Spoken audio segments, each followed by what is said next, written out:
오늘 사탄에 대하여 이제 귀신 이야기를 시작해 보려고 합니다. 뭔가 귀신 이야기, 이제 예전 어릴 때도 이렇게 귀신 이야기 뭐 이렇게 하고 그러면 귀를 쫑긋 세우고 또 이렇게 관심을 갖고 막 사람들이 막 이렇게 이야기를 듣고 그랬었잖아요. 저는 오늘 그런 사탄에 대하여서 우리가 알아야 되겠다라는 생각을 하게 되었습니다. 그래서 이제 이 사탄에 대해서 말씀을 좀 천천히 여러 가지 책도 좀 읽고 그러면서 준비해 봐야 되겠다. 좀 이렇게 생각을 하고 일주일을 정신 차리고 좀 바짝 열심히 살아야지 좀 이런 생각을 했습니다. 그래서 월요일날 새벽 예배를 마치고 월요일날 새벽 금요일날 오전에 제가 새벽 예배 설교이기 때문에 새벽 예배 설교를 준비해 놓고 화요일날 청년부 설교를 어느 정도 스케치를 마치고 청년부 설교를 어느 정도 준비를 해놓고 이제 수요일서부터 이제 찬찬히 저녁 예배 설교를 준비해봐야 되겠다. 그렇게 마음을 먹었었습니다. 근데 수요일 새벽서부터 갑자기 아프는 거예요. 갑자기 막 밤에 막 오한이 이렇게 오면서 막 아픈 거예요. 그래서 수요일 하루를 교회를 오지 못하고 그냥 이게 끙끙 앓고 있었죠. 그리고 이제 목요일날 아침에 눈을 뜨니까 이제 몸이 좀 괜찮긴 하더라고요. 그래서 이제 교회를 이제 가려고 하는데 아침에 그런 생각이 들더라고요. 이 주제를 다루기가 너무 방대하기도 하고 또 이렇게 굉장히 모호한 그런 것들이 많기 때문에 이거 말고 다른 주제를 해볼까 이런 생각이 문득 들었습니다. 그러니까 갑자기 그런 생각을 했는데 이거 혹시 제가 책들을 좀 이렇게 읽었었거든요. 그러니까 이게 사탄이 주는 생각이 아닌가? 갑자기 그런 생각이 들었어요. 그러니까 오기가 생기는 거죠. 안 되겠다. 더 준비해야 되겠다. 이걸 꼭 해야 되겠다. 그런 생각이 들었습니다. 그래서 이제 목요일 날 제가 이제 교회에 왔죠. 교회 왔는데 갑자기 제가 카카오톡이라고 하는 그 메신저 아시잖아요. 그 카카오톡을 깔고 여태까지 이랬던 적이 한 번도 없었습니다. 한 번도 없었는데 갑자기 무슨 특수 문자로 이렇게 아이디가 된 모르는 분에게 카톡이 오는 거예요. 카톡이 왔어요. 그래서 뭐라 그러냐면 유튜브 어떤 링크가 하나 보내주고 야 내가 저번에 내가 너한테 말했던 거 한번 봐봐 이렇게 딱 왔어요. 누군지 모르니까 유튜브 썸네일을 보니까 유튜브 그 링크를 통해서 이렇게 이미지가 뜨는데 굉장히 선정적인 그런 링크였어요. 그래서 제가 보지 않고 그 채팅방에 나간 줄로 믿으시기 바랍니다. 안 보고 나갔습니다. 안 보고 나갔어요. 안 보고 채팅방을 나가기 위해서 나갔어요. 그런데 조금 있다가 그 친구에게 다시 연락이 왔어요. 근데 이제 죄송해요. 저 가연인데 제가 친구한테 보낸다는 걸 잘못 보냈어요. 그러는 거예요. 그래서 제가 아는 가연이가 3명이거든요. 누군지 모르겠는 거예요. 그래서 이제 카톡 푸사도 보고 있는데 한 장밖에 없고 누군지 모르겠어요. 그래서 제가 이모티콘 웃는 이모티콘을 그냥 하나 보냈습니다. 그러니까 조금 있다가 그 친구가 죄송해요. 제가 잘못 보냈습니다. 이렇게 하고 갑자기 조금 있다가 너가 원하는 거야. 딱 갑자기 그렇게 보내는 거예요.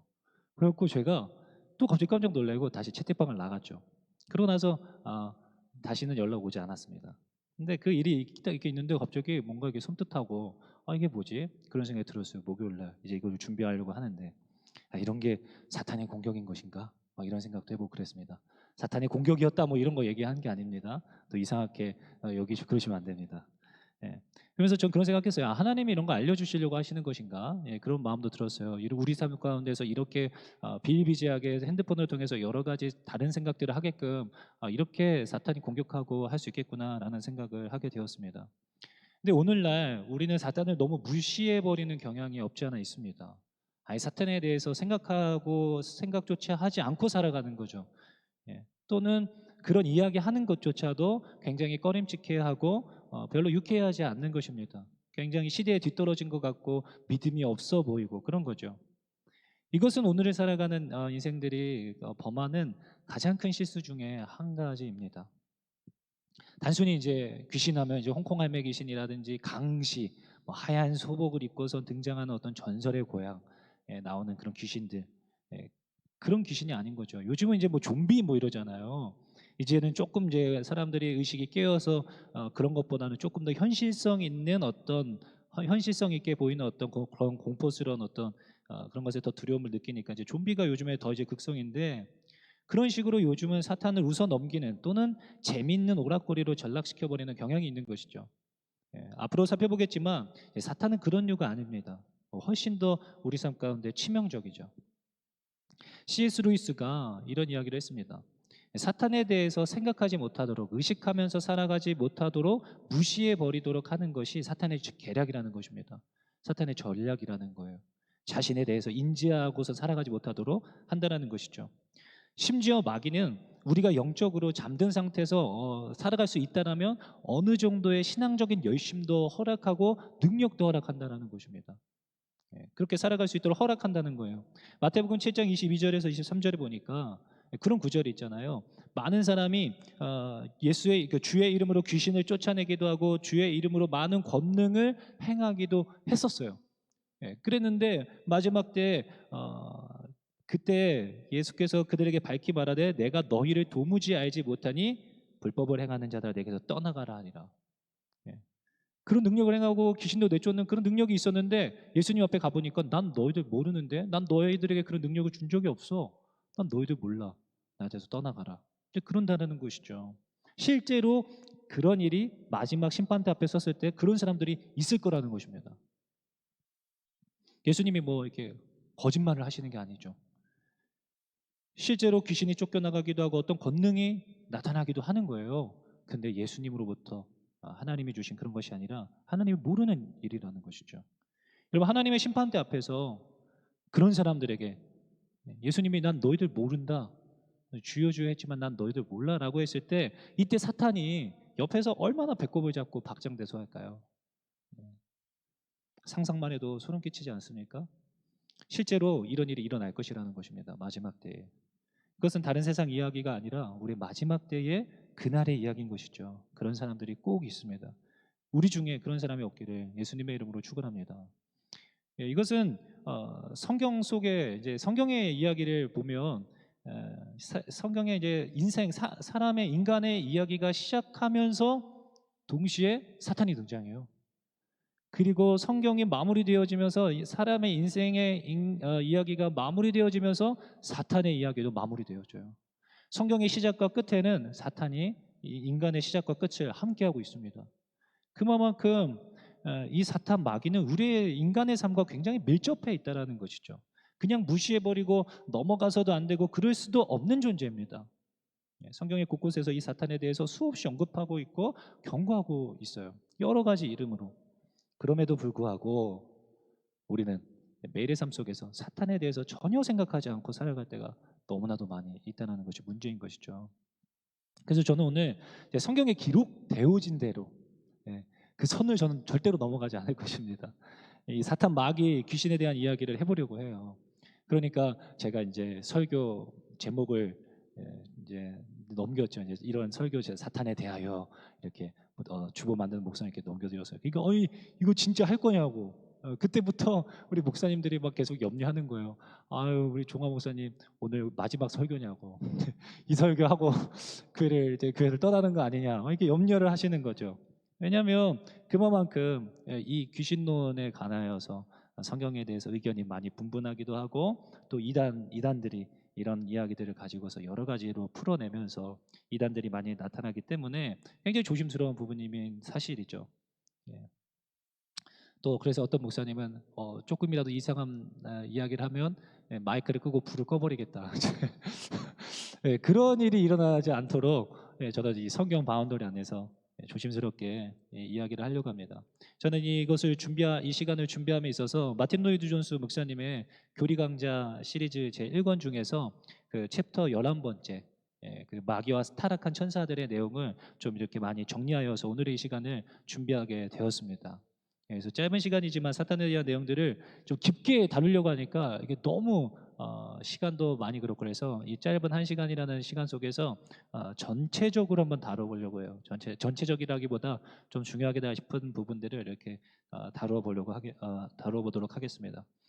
첫 번째로는 그 마귀를 지칭하는 이제 이름들이 성경에 많이 등장합니다. 그래서 마귀의 이름들이 무엇이 있는가 알아보려고 하는데요. 성경에는 사탄, 이제 세이튼이라고 하죠. 사탄이라고 하는 건 적대자라는 것입니다. 적대자. 누구를 적대하느냐? 하나님을 적대하는 자가 사탄이라는 것입니다. 본질이죠. 하나님을 대적하는 것. 또 두 번째로는 마귀, 이제 데빌이라고 하는데 중상자, 비방하는 자라는 것입니다. 사탄이라는 거예요. 마귀. 또 세 번째는 바알세붑이라는 단어가 나옵니다. 바알세붑. 이것은 마귀들의 왕이라는 것입니다. 마귀들의 왕. 뒤에 살펴보겠지만 이 조직을 이루고 있다는 거죠. 바알세붑은 귀신들 중에서도 왕입니다. 네 번째는 아바돈이라는 단어가 있는데 그것을 히브리어로 아바돈이라고 그러고 헬라어로는 아볼루온이라고 합니다. 이것은 무저갱의 천사입니다. 무저갱의 천사라는 의미를 가지고 있어요. 지옥의 천사라는 거죠. 이제 그 외에도 이 세상의 임금, 세상의 신, 공중의 권세 잡은 자, 불순종의 아들들 가운데서 역사하는 영, 용, 사자, 계명성, 옛 뱀, 뭐 이런 여러 가지 이름들이 있습니다. 그런데 우리가 놓치고 그냥 성경을 읽으면서 넘어가는 이름이 있는데 그것은 무엇이냐면 악한 자라는 이름이에요. 악한 자. 악한 자라는 이름도 사탄의 이름 중에 하나입니다. 그래서 그 개역 성경에 이제 악이라고 이블이라고 번역되어진 곳이 많이 있어요. 악. 그런데 이 악이라고 번역하기보다 악한 자라고 번역해야 되는 경우가 맞는 경우가 여러 군데 있습니다. 그 중에 대표적인 게 바로 우리 주기도문 중에 마태복음 6장 13절에 보니까 우리를 시험에 들게 하지 마시옵고 다만 악에서 구하시옵소서라고 되어져 있는데 사실 이것은 악한 자라고 번역하는 것이 더 맞는 표현입니다. NIV나 NLT 성경 모두 악한 자로 evil one, 이제 evil이 아니라 evil one이라고 번역하여 그렇게 표기하고 있습니다. 그러니까 이 악한 자라는 것이 단순히 우리 주변에 있는 뭐 범죄자, 나쁜 사람을 의미하는 것이 아니라는 거죠. 사탄, 마귀를 의미한다는 것입니다.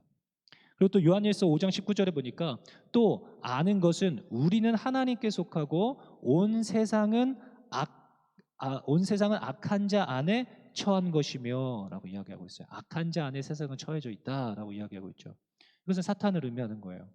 또 마태복음 13장 19절에도 아무나 천국 말씀을 듣고 깨닫지 못할 때는 악한 자가 와서 그 마음에 뿌려진 것을 빼앗나니라고 기록하고 있죠. 악한 자가 와서 사탄 마귀가 와서 그 뿌려진 말씀의 씨앗을 가지고 빼앗는다는 것이죠. 이 악한 자는 사탄을 의미하는 것입니다.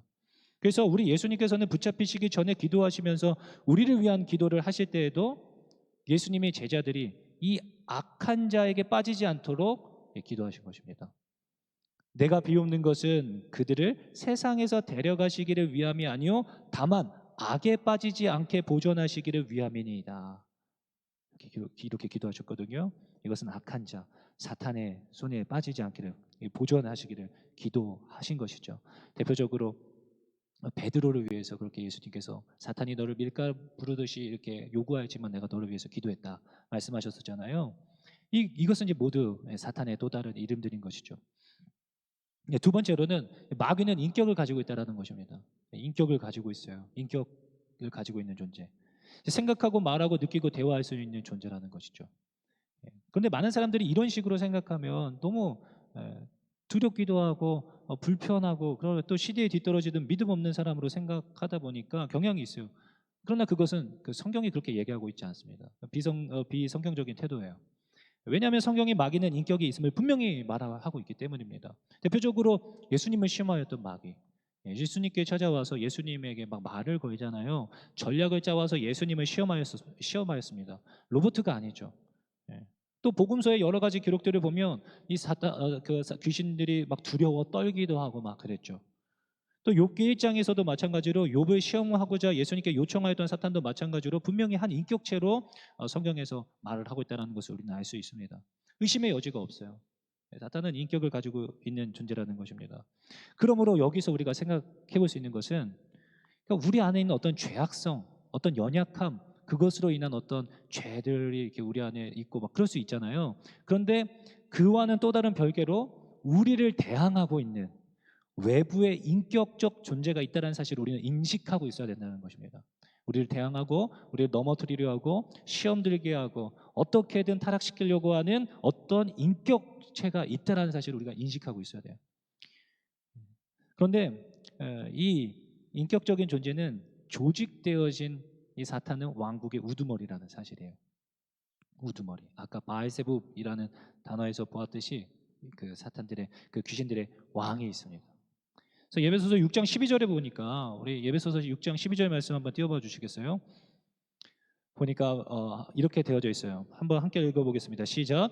우리의 씨름은 혈과 육을 상대하는 것이 아니요 통치자들과 권세들과 이 어둠의 세상 주관자들과 하늘에 있는 악의 영들을 상대함이라.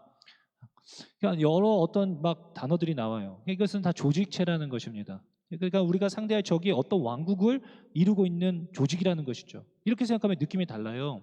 아까 언급된 이제 바알세붑이라는 단어 자체가 귀신들의 왕이라고 이야기했던 것처럼 조금 나중에 더 자세히 살펴보겠지만 이것은 어떤 조직이 분명한 목적과 이유를 가지고 우리의 삶을 공격해 들어온다는 것입니다.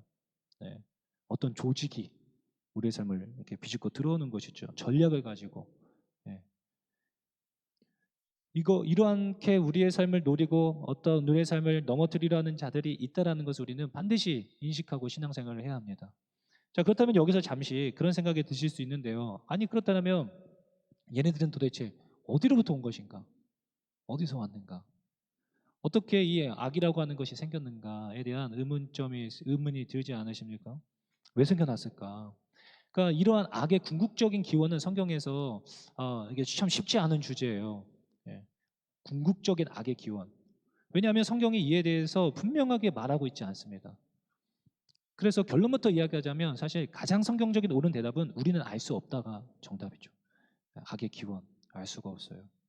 이제 이단들은 이것을 어떻게든 짜맞추기 식으로 이제 교회에서는 풀지 못하는 것을 우리는 푼다 이러면서 막 억지로 답을 내놓기도 하는데 이것은 굉장히 위험하고 자의적인 해석이 될 수밖에 없습니다. 왜냐하면 성경은 그 어디에서도 이 악의 궁극적인 기원에 대해서 언급하고 있지 않기 때문이에요. 그럼에도 불구하고 성경은 분명히 악의 존재와 그들의 활동에 대해서 기록하고 있기 때문에 우리는 악의 존재를 알 수 있고 또 대적해야 된다는 것이죠.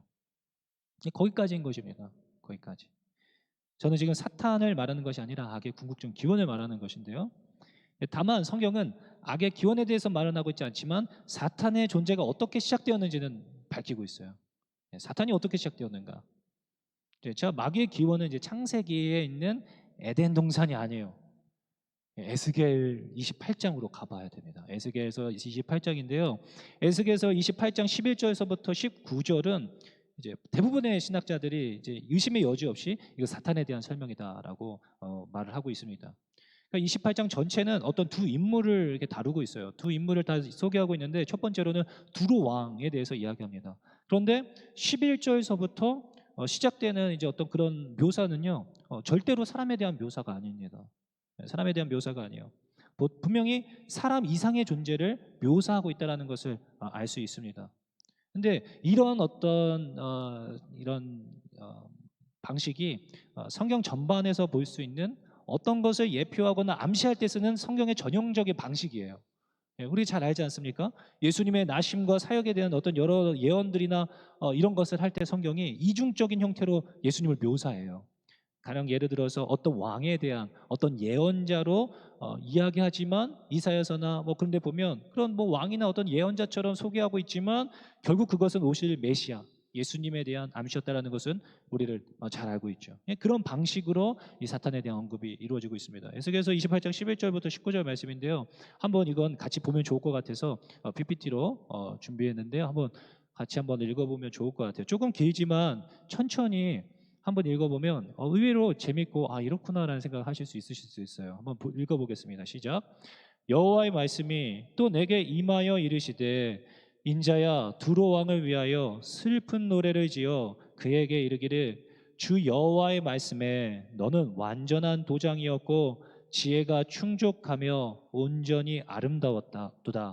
너가 옛적에 하나님의 동산 에덴에 있어서 각종 보석 곧 홍보석과 황보석과 금강석과 황옥과 홍마노와 창옥과 청보석과 남보석과 홍옥과 황금으로 단장하였으며 너가 지음을 받던 날에 너를 위하여 소고와 비파가 준비되었도다.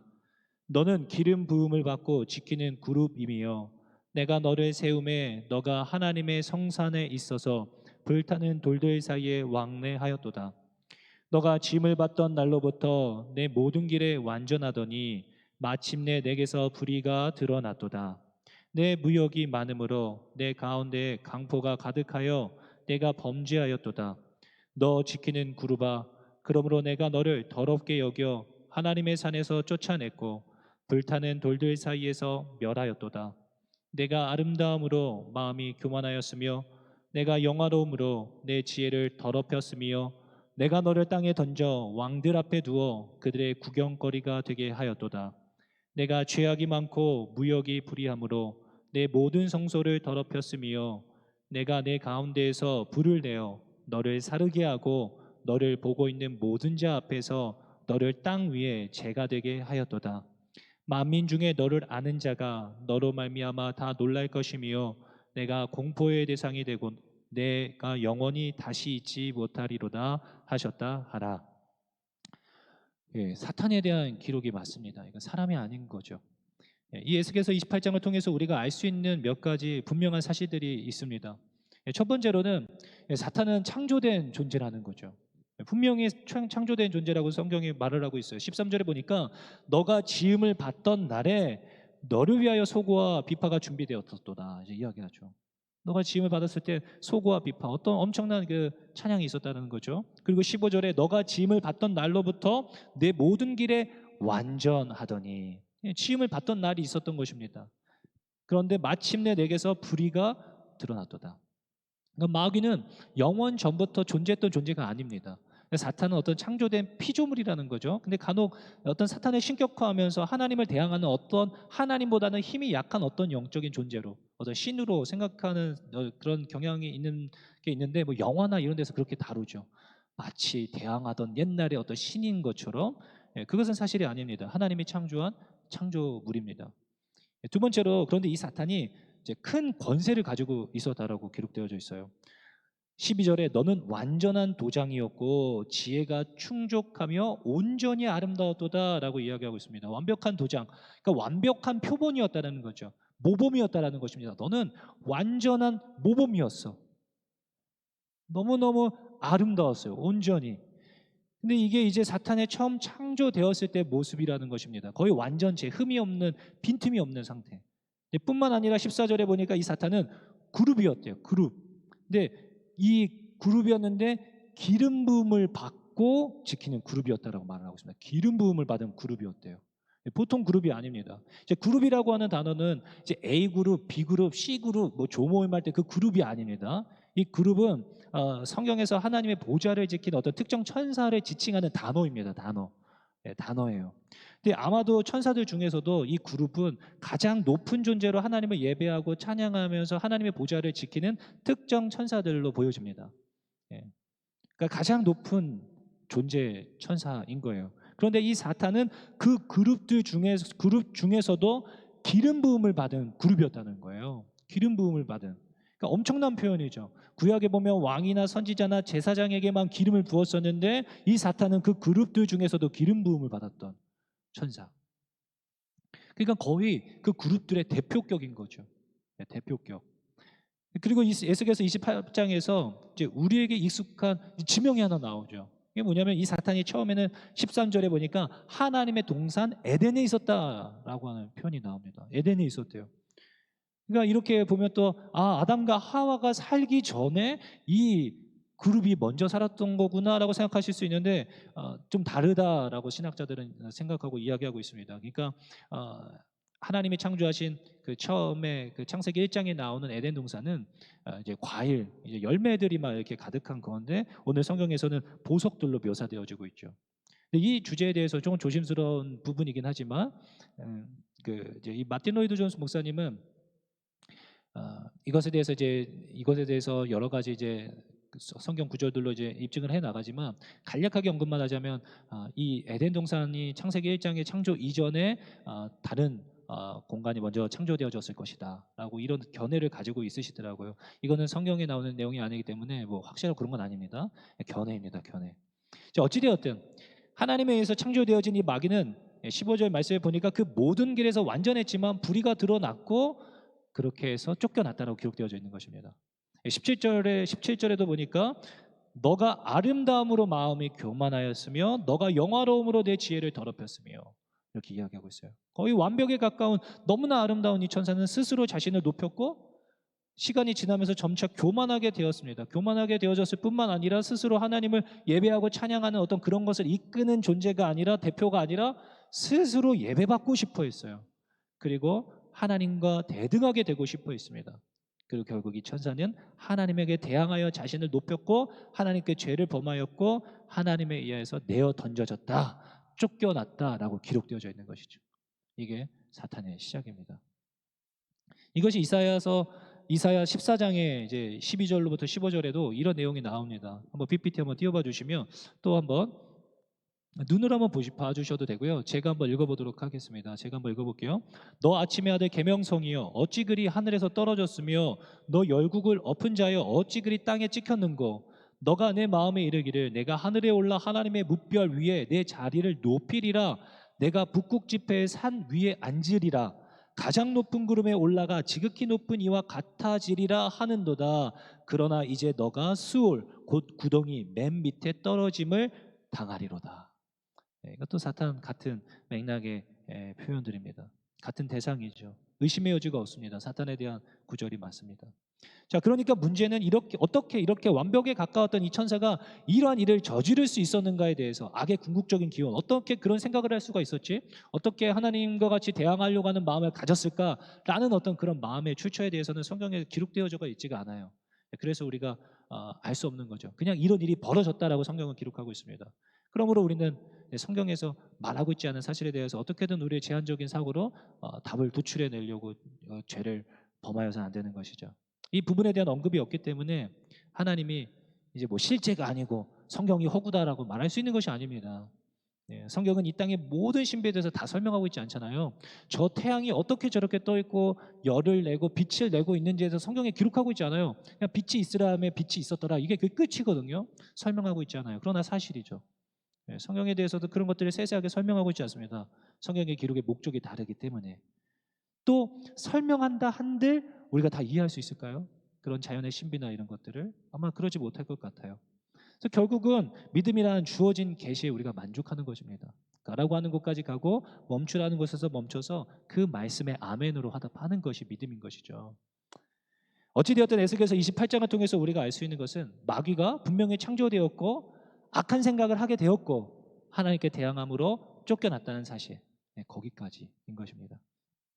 자, 다음으로 마귀는 어떤 능력을 가지고 있었는가? 마귀는 어떤 능력을 가지고 있었지? 마귀는 사람의 몸과 생각에 영향을 미칠 수 있을 정도로 강력한 존재입니다. 생각과 몸에도 영향을 끼칠 수 있어요. 욥에게 벌어졌던 일들을 우리가 잘 알고 있지 않습니까? 욥의 가족들을 몰살시켰어요. 욥의 가족들을. 욥의 몸에도 치명적인 질병을 일으켰던 존재가 사탄입니다. 더불어서 사도행전 10장 38절에는 예수님께서 마귀에게 눌린 모든 사람을 고치셨다라는 기록이 나와요. 모든 사람이 눌려있는 사람이 있었다는 거예요. 그런 사람들 예수님이 고치셨다. 사람을 억압하고 괴롭게 한다라는 거죠. 또 가룟 유다에게 이 예수를 팔려는 생각을 집어넣은 존재도 사탄입니다. 우리의 생각 가운데 어떤 생각을 집어넣을 수 있는 거예요. 생각을 틈타는 거죠. 얼마나 틈을 잘 노리느냐면 베드로가 야 사람들이 나를 뭐라고 그러느냐 이게 예수님이 물었을 때 베드로가 주는 그리스도시요 살아계신 하나님의 아들이시니다 라고 고백했어요. 그러니까 바요나 시모나 너가 복이 있도다. 이것을 알게 한 것은 혈육이 아니요 하늘에 계신 하나님 아버지다 이렇게 얘기했었죠. 그리고 내가 너의 반석 위에 내 교회를 세울 거야. 너가 땅에서 매면 하늘에서도 매이고 땅에서 풀면 하늘에서 풀릴 거야. 이제 그렇게 막 칭찬하였어요. 베드로가 너무 갑자기 너무 기뻤겠죠. 그리고 예수님께서 이제 자신이 어떻게 고난 당하시고 어떤 죽음을 맞이하게 될지 설명했어요. 그러니까 항변하며 이제 예수님께 절대로 그러실 수 없습니다 할 때 예수님께서 그러셨잖아요. 사탄아 내 뒤로 물러가라. 그렇게 베드로를 향해서 말씀하셨어요. 자, 그때 사탄이 아닌데 그냥 이 사탄 같은 놈 이러면서도 내 뒤로 물러가 이런 게 한 게 아니죠. 정말 그 마음속에 이런 생각을 한 것을 주님은 꿰뚫어 보시고 사탄아 내 뒤로 물러가라 라고 말씀하셨던 것입니다. 그 순간에 틈을 타서 그 방심하여서 너무나 기쁘고 행복하고 마음에 막 교만함이 자리가 틈탔을 때 사탄이 비집고 생각을 집어넣은 거죠. 못하게. 엄청난 거죠. 사탄이 그렇게 주목하고 노리고 있었다는 것을 우리가 알 수 있습니다. 그만큼 사탄은 순간순간 우리의 몸과 생각에 영향을 끼칠 수 있는 능력이 있는 그런 존재입니다. 그래서 잠언 4장 23절에서는 그렇게 얘기해요. 모든 지킬 만한 것들 중에 더욱 내 마음을 지키라. 이게 기록하고 있습니다. 사탄은 이렇게 하는 거죠. 그래서 제가 군대에 있을 때 제가 이런 사실도 알고 있지 않았습니까? 군대에 있을 때 제가 3, 4단 백골부대 강원도 철원 와소리 이제 GOP 부대에서 제가 군복무 하지 않았겠습니까? 거기 철책 밤에만 활동하고 낮에는 거의 자고 밤에만 깨어져 있고 남해 자고 산속에서 이제 하고 그럴 때 막 뭐 44초소 뭐 48초소 막 이런 초소 그렇게 산 속에 이제 이렇게 어두컴컴한 데게 우리가 숨어서 경계 근무를 쓰는 거거든요. 그러면 이제 경계등만 이렇게 앞을 비치고 있고 아무 소리도 안 들려요. 고라니 하고 풀벌레 소리만 들리고 거기서 조용히 있어야 되는 겁니다. 그러니까 이제 귀신 이야기 이런 거 되게 많아요. 근데 저랑 같이 근무를 섰던 이제 이등병 들어온 친구 제가 1병 때인데 그 친구가 이제 막 무서워하는 거예요. 귀신 이야기를 막 하도 듣고 와가지고 김종환 일병님 너무 막 무섭습니다. 그래갖고 야 그럼 왜 무서워하냐 귀신 그런 거 그런 거 없다. 막 사사초소에서 예전에 뭐 60 몇 년도에 뭐 70년대 뭐 도끼로 찍혀서 죽은 뭐 그 병사 이야기 뭐 여기 누워 있었다. 막 이 자리라고 하는데요. 막 이러고 그러니까 막 무서워하고 그러는 거예요. 야 그런 거 없다. 귀신 없다. 야, 그런 거 귀신 그런 거 아니다. 귀신은 정말 그런 거 아니야. 내 귀신이 뭔지 알려줄게. 이제 그러면서 이제 귀신이 이제 생각을 넣고 우리 마음에 하고 몸에도 들어올 수 있지. 뭐 이제 그런 거 얘기했어요. 그래서 이제 무당이 오리지널 그 진짜다. 진짜 무당이 있고 가짜 있는데 사람 몸에 들어가는 거지. 그게 이제 진짜 귀신이지. 그래서 진짜 귀신에 대해서 막 무당에 대해서 막 이런 얘기를 막 조금 이렇게 사실적인 얘기를 막 해줬어요. 그러니까 이 친구가 너무 막 그렇구나 막 큰 깨달음을 깨달은 것처럼 막 자유해지고 그런 게 아니라 사색에 대해서 더 무서워하는 거야. 더 무서워해, 더 무서워해. 이제 초소 이동을 해야 되는데 밤에 움직이지 못하는 거야. 그래서 제가 그 친구에게 야 뭐 그게 뭐가 무섭냐. 아 그렇구나. 나는 사탄이 건들 수도 없는데 너는 모르겠다. 너는 들어갈 수도 있겠다. 이제 그런 얘기를 했거든요. 너무 무서워하는 거예요. 그래서 제가 야 그러면 너 너무 무서워서 이제 이동을 해야 되는데 나가지 못하니까. 근데 저희는 또 실탄을 또 그 총에다가 놓고 있거든요. 그래서 땡기고 이게 땡기면 장전하고 땡기면 이제 총이 나가요. 근데 이 친구가 이게 막 방아쇠 이렇게 손을 이렇게 막 올려놓고 있고 막 이렇게 있고 이러는 거예요. 저도 너무 무섭고. 그래서 이제 날 따라해라. 예수님의 이름 명하노니 떠나가라. 뭐 이렇게 하니까 이거 다 따라요. 그러니까 좀 어때? 괜찮은 것 같대요. 그래서 이제 야 그걸 무서울 때마다 계속 그걸 반복해라. 좀 낫다. 그러니까 이제 이동을 하는데 예수님의 이름 명하니 떠나가라. 예수를 떠나가라. 이러면서 막 가는 거예요. 그래서 다음 초소로 갔어요. 다음 초소로 갔어요. 그러니까 걔가 마음이 조금 낫대요. 너무 무섭다는 거죠. 그래서 너 그러면 예수님 영접할래? 그러니까 그렇게 하겠다는 거예요. 야 무릎 꿇어라. 바로 무릎 꿇고 그 자리에서 영접 기도를 시켰던 기억이 납니다. 네. 근데 그게 사실이죠. 사탄은 충분히 성경에서 계속 기록되어져 있는 것처럼 사람 몸에 들어가서 역사합니다. 눈으로 볼 수 없어요. 성령님 눈으로 보신 분 없잖아요. 뭐 성령이 비둘기같이 임하는 거 뭐 보고 그런 분 없잖아요. 아주 강권적인 역사로 그런 역사가 아닌 이상 볼 수가 없습니다. 그런데 이제 사람 몸에 들어가서 성령 충만한 사람을 우리 볼 수 있듯이 귀신 충만한 사람을 우리가 볼 수 있는 거죠. 그게 사탄의 방법입니다. 그러므로 우리는 마귀에 대해서 절대로 막연하게 또는 그냥 경솔하게 생각해서는 안 된다는 거죠. 그냥 인식조차 안 하고 무시해버릴 수 있는 그런 존재가 아닙니다. 뭐 좀비나 어떤 전봇대 위에서 우리를 막 하얀색 소복을 입고서 쳐다보고 있는 그런 정도의 귀신이 아니에요.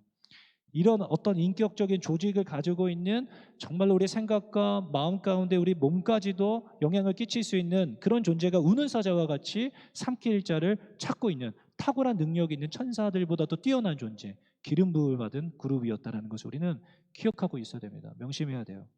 그래서 성경은 예수님의 마귀의 존재에 대해서 여러 번 경고하셨고 경계해야 할 것을 엄히 말씀하셨죠. 우리는 이 사실을 기억해야 할 것입니다. 자, 여기까지 하니까 뭔가 갑자기 모든 것이 갑자기 사탄의 역사처럼 막 느껴지잖아요. 그게 사탄의 역사였구나. 막 그러고 막 이제 막 남편을 무조건 사탄아 떠나가라. 막 이렇게 하실 수 있는데 그러시면 안 돼요. 이제 오늘을 마지막으로 제가 그렇게 하는 사람들이 늘어나기 시작하면 이제 제가 오늘을 마지막으로 사라지게 될 수 있기 때문에 그러시면 안 되고 그런 것에 대해서 인식을 하는 거죠. 이제 뒤에 가서 더 살펴보겠지만, 자 여기서 우리가 기억해야 할 것은 사탄은 이런 능력이 틀림없이 있는 존재지만 여기서 기억할 것은 중요한 건데요. 사탄의 능력은 제한되어 있다는 것입니다. 제한되어 있어요. 전능한 존재가 아닙니다. 제한되었어요. 하나님께서 그의 능력을 제한시켜 두셨어요. 욥기 1장에서 알 수 있듯이 하나님은 이제 마귀로 하여금 욥에게 어떤 일을 하도록 허락하셨죠. 허락하셨어요. 그러면 그 허락 안에서 사탄은 그렇게 할 수 있었습니다. 또 뿐만 아니라 거기에 분명한 한계를 정해 놓으셨어요. 마귀는 그 한계를 절대로 죽었다 깨라도 넘어갈 수가 없는 것입니다. 하나님이 그렇게 경계를 정하셨어요. 하나님이 허락하지 않으십니다. 고린도전서 10장 13절 말씀인데요. 고린도전서 10장 13절 말씀 우리 함께 읽어보도록 하겠습니다. 시작. 사람이 감당할 시험 밖에는 너희가 당한 것이 없나니 오직 하나님은 미쁘사 너희가 감당하지 못할 시험을 당함을 허락하지 아니하시고 시험 당할 즈음에 또한 피할 길을 내사 너희로 능히 감당하게 하시느니라. 아멘. 하나님이 허락하지 않으신대요. 허락하지 않으신대요. 오직 감당하지 못할 시험을 허락하지 아니하시고 또 시험 당할 즈음에는 피할 길을 또 주시는다는 거죠.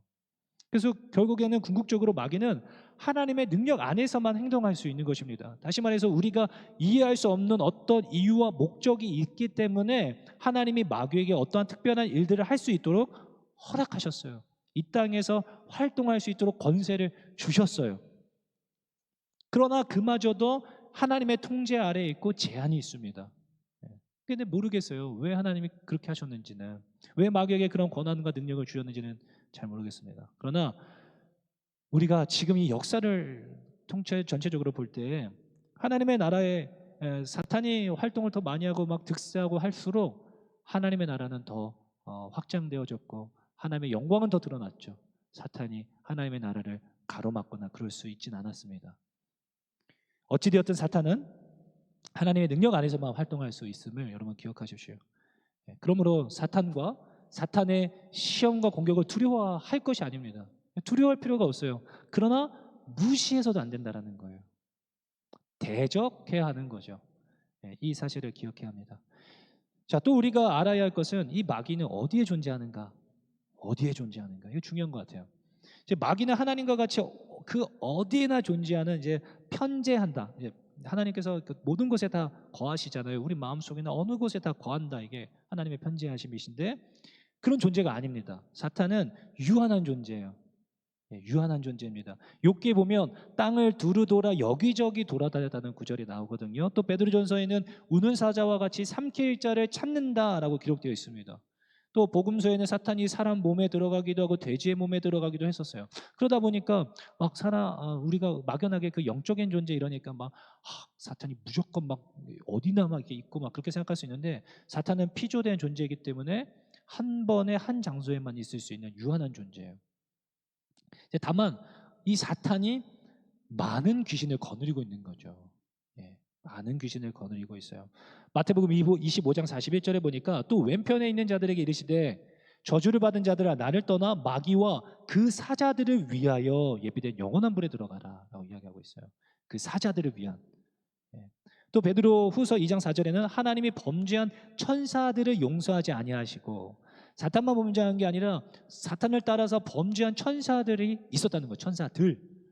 또 유다서 1장 6절에 보니까 또 자기 지위를 지키지 아니하고 자기 처소를 떠난 천사들을 큰 날의 심판까지 영원한 결박으로 흑암에 가두셨으며 엄청난 무리의 어떤 천사들이 있었다는 것입니다.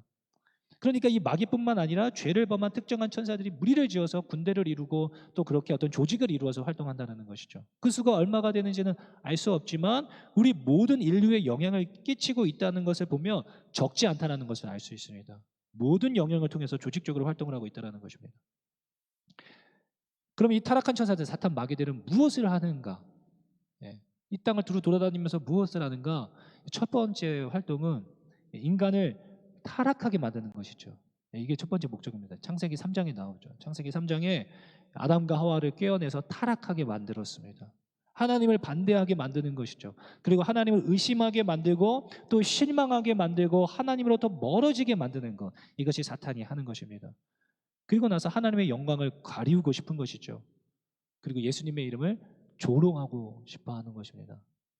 하나님의 영광을 가리움으로써 아주 옛날 영화이긴 하지만 미량의 영화에서 보면 그 보신 분도 계시고 안 계신 분도 계실 테지만 그 미량의 이제 여자 주인공이 전도연 씨가 그 목사를 꿰어냅니다. 너무 마음의 상처를 받고 교회에 실망해서 하나님께 욕하고 싶은 거예요. 그러니까 목사를 유혹해요. 그래서 들판에서 이제 카메라 앵글이 그 하늘에서 이렇게 앵글을 잡아서 비추고 있고, 전도연 아래 누워 있고 목사가 그 여인을 덮쳐서 관계를 맺습니다. 근데 이제 전도연이 하늘을 보면서 그 카메라를 보면서 씩 웃으면서 보고 있지 이렇게 하는 거예요. 하나님을 향하여서. 사탄이 하는 짓이죠. 예수 믿는 자들을 꿰어내서 그렇게 범죄하게 함으로써 하나님의 이름의 영광을 가리우고 싶은 것, 조롱하고 싶은 것, 그것이 사탄이 하는 첫 번째 활동들입니다. 여러분 그렇잖아요. 내가 욕먹고 내가 좀 이렇게 가슴 아픈 일을 당하는 것보다 내 자녀가 그렇게 멸시받고 조롱받고 아픈 상처를 받을 때 더 마음이 아프잖아요. 사탄은 그것을 하고 싶어 하는 것입니다. 왜냐하면 자신에게 확정되어진 심판에 대한 분노와 그런 마음들이 있기 때문에 하나님을 향한 그런 마음을 갖게 되는 것이죠. 두 번째로는 이 사탄은 모든 불신자들의 삶과 모든 활동을 통제하고 있습니다. 예. 이렇게 말할 수 있는 것이 성경에 보니까 예수님이 그들은 이제 세상에 속한 자들이죠. 그들은 마귀의 자녀들이라고 말씀하셨고, 요한일서 5장 19절에서는 우리는 하나님께 속하고 온 세상은 악한 자 안에 처했다라고 말씀하시고 계십니다. 더불어서 고린도서 4장 4절에서는 마귀를 이 세상의 신이라고 말하고 있어요. 그리고 뿐만 아니라 에베소서 2장 2절에서는 사탄을 지금 불순종의 아들들 가운데서 역사하는 영이라고 이야기하고 있습니다. 불순종의 아들들, 예수 믿지 않는 자들에서 막 역사하고 있는 영입니다. 인간의 정욕과 욕망, 쾌락에 이끌려서 삶을 살아가게끔 만드는 거죠. 예. 모두가 다 이것을 쫓아서 막 이렇게 막 이거에 막 다 막 열광하면서 막 가잖아요. 요즘에 막 유튜브 보니까 메타버스 막 여기에 막 올라타야 된다. 막 NFT 막 해갖고 막 엄청나게 막 열광하고 있는데, 그 모든 것에 눈이 멀었어요. 사탄이 막 그렇게 맹목적으로 그 삶으로 막 치닫게 하는 거죠. 그래서 성경에서는 사탄이 혼미케 한다.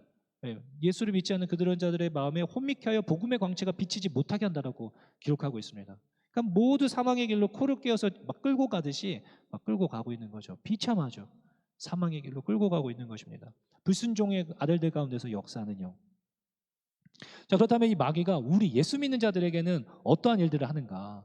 먼저 사탄은 우리를 방해하는 자예요. 방해.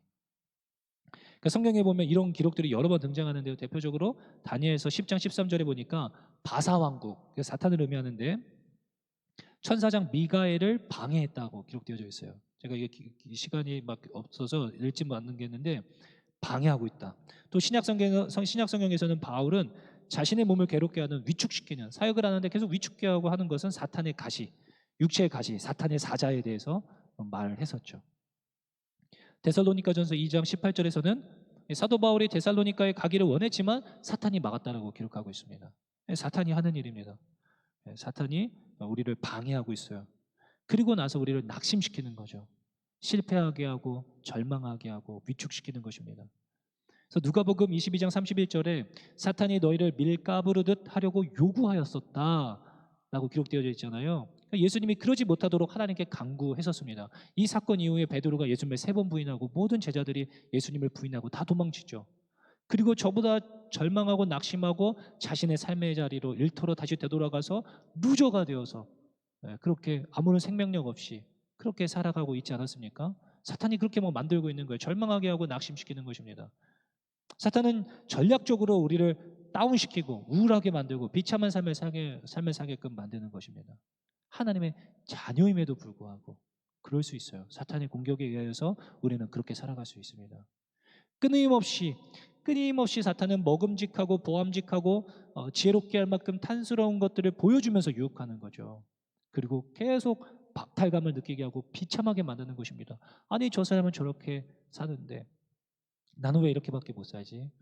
나 이렇게 사는 게 정말 맞을까? 회의가 막 들게끔 하는 거죠. 여러분 핸드폰을 열어보세요.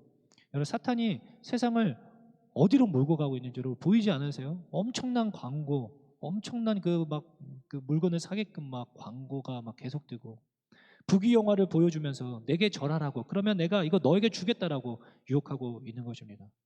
상대적으로 보잘것없어 보이는 내 삶을 들여다보게 하면서 막 낙심시키고 막 비교하고 절망하게 만드는 거죠.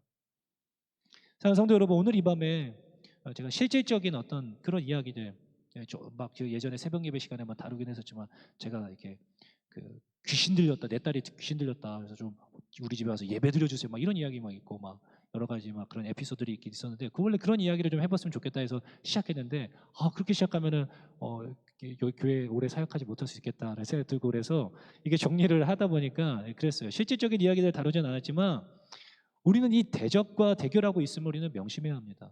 분명히 대적이 있어요. 성경은 우리에게 이 대적과 조직적이고 인격을 가지고 있는 모든 천사들보다 뛰어난 이 대적 마귀와 전쟁 중이라고 성경은 여러 번 우리에게 경고하고 있습니다. 그래서 우리는 이것을 잊지 말아야 돼요. 정신을 차리고 근신하여서 깨어 기도해야 하는 것입니다. 근데 여기서 끝으로 이것을 강조하고 한 가지가 더 남아 있습니다. 예, 요한복음 16장 33절 말씀인데요. 요한복음 16장 33절 우리 함께 읽어볼까요? 요한복음 16장 33절 함께 있습니다. 시작. 이것을 너희에게 이르는 것은 너희로 내 안에서 평안을 누리게 하려 함이라. 세상에서는 너희가 환난을 당하나 담대하라. 내가 세상을 이기었노라. 아멘. 여러분, 우리 대장 대신 왕 대신 예수님께서 이 세상을 마귀 사망 권세를 이기셨어요. 이미 이기셨습니다. 우리는 이미 승리한 전쟁을 마무리 짓고 있는 것입니다. 예.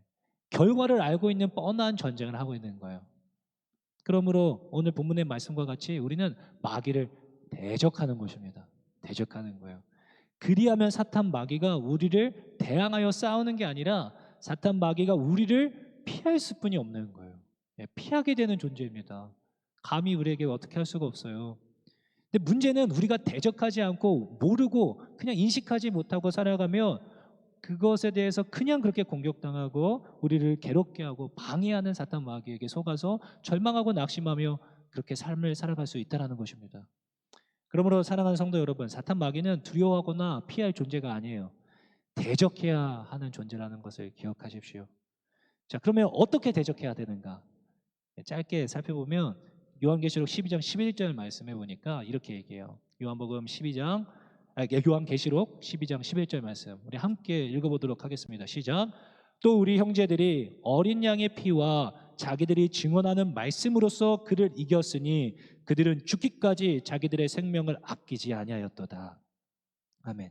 두 가지로 그를 이겼대요. 어린 양의 피와 말씀으로써 그를 이겼다 이야기하고 있어요. 어린 양의 피는 회개를 의미하고요, 말씀은 우리가 가진 검이죠. 예, 대적할 수 있는 우리 안에 비집고 들어오는 사탄 마귀가 주는 거짓된 말, 거짓말 그런 것들을 이 진리로 대적하는 거죠. 야, 그렇게 하나님은 말씀하지 않았어. 사탄은 우리 가운데 절망을 주고 그렇지 않다라고 이야기할 때 아닌데 하나님은 그렇게 말씀하지 않았는데 라고 말씀을 가지고 대항할 수 있는 거예요. 그럼 거룩한 삶은 말씀을 가지고 기도하는 거룩한 삶은 성령 충만하게 하지만 여러분 죄가 가득한 삶은 악한 영, 더러운 영이 충만하게 합니다. 예. 그래서 어린 양의 피가 필요한 거예요. 여러분 38년 된 병자 이야기 기억하십니까? 예, 그를 치료하시고 나셔서 예수님께서 그를 다시 만나세요. 찾아가세요. 그리고 이 말을 꼭 해주셔야 됐던 것 같아요. 그러니까 다시 찾아가신 거거든요. 요한복음 5장 14절에 보니까 그 후에 예수께서 성전에서 그 사람을 만나 이르시되 보라 너가 나았으니 더 심한 것이 생기지 않게 다시는 죄를 범하지 말라 하시니. 네, 죄를 범하지 말라 그래요. 죄를 범하면 사탄이 우리 가운데 역사할 수 있다는 것입니다. 생각과 우리 몸 가운데 영향력을 끼칠 수 있다는 거예요. 이 죄악으로 더 심한 것이 생길 수 있다. 악이 역사하는 거죠. 에베소서 4장 26절 27절 말씀이에요. 네, 중요한 것 같아요. 한번 같이 한번 읽어볼까요? 에베소서 4장 26절 27절 말씀인데요. 시작. 분을 내어도 죄를 짓지 말며 해가 지도록 분을 품지 말고 마귀에게 틈을 주지 말라. 아멘. 이런 막 길을 가다가 어떤 사람이 신호 위반해서 제 차를 들이받았다고 생각해 보세요. 자신의 차를 들이받았어요. 그런데 너무나 무리하게 막 우리에게 막 너가 잘못했다 그러면서 막 화를 내요. 너무 무리한 거죠. 내 마음에 막 분이 가득해져요. 이 사람이 잘못한 게 맞고 화내는 게 당연해요. 그런데 그 마음에 분을 품고 있으면 어찌되었든 악으로 인하여서 사탄에게 틈을 줄 수 있게 된다는 것입니다. 굉장한 손해죠. 굉장한 손해죠. 사탄 이런 틈을 통하여서 우리 가운데 그 틈을 비집고 들어와서 우리 삶 가운데 영향을 끼치게 되는 것입니다. 그래서 우리 형제들이 어린 양의 피와 자기들이 증언하는 말씀으로서 그를 이겼다라고 기록하고 있는 것입니다. 어린 양의 피, 우리의 삶을 날마다 거룩하게 하는 거예요. 사탄에게 틈을 주지 않기 위하여. 그리고 말씀으로서 그를 이기는 거죠. 그런 잘못되어진 생각들 내 삶 가운데 위축시키고 하나님이 날 떠난 것만 같고 그런 말씀들이 있을 때 이 말씀을 떠올림으로써 대적해내는 거예요. 아니야, 하나님은 나에게 그렇게 말하지 않았지. 시편 72편 말씀에처럼 내 영혼아 왜 낙심하느냐 이러면서 막 자신에게 막 하잖아요. 그런 은혜가 있어야 되는 것이죠. 그러므로 오늘 이 시간을 마무리하면서 두 측면을 모두 기억하는 것이 대단히 중요하다는 생각이 듭니다. 사탄에 대하여서 너무 우습게 생각하거나 가볍게 생각해서는 안 됩니다. 언제나 대적이 있습니다. 우리를 노리고 있는 조직이 있어요. 그러나 그 원수가 아무리 강력하다 하더라도 두려워할 필요는 없습니다. 왜냐하면 요한일서 4장 4절 말씀인데 자녀들아 너희는 하나님께 속하였고 또 그들을 이기었나니 이는 너희 안에 계시니가 세상에 있는 자보다 크심이라. 우리 안에 계시니가 하나님보다 크다라는 거예요. 그러니까 내가 싸우는 게 아닙니다. 주님이 우리 안에 계시기 때문에 이미 그 주님이 승리하신 승리를 우리는 쟁취할 수 있게 되는 것이죠. 그리고 이거 제가 참 사랑하는 구절인데요.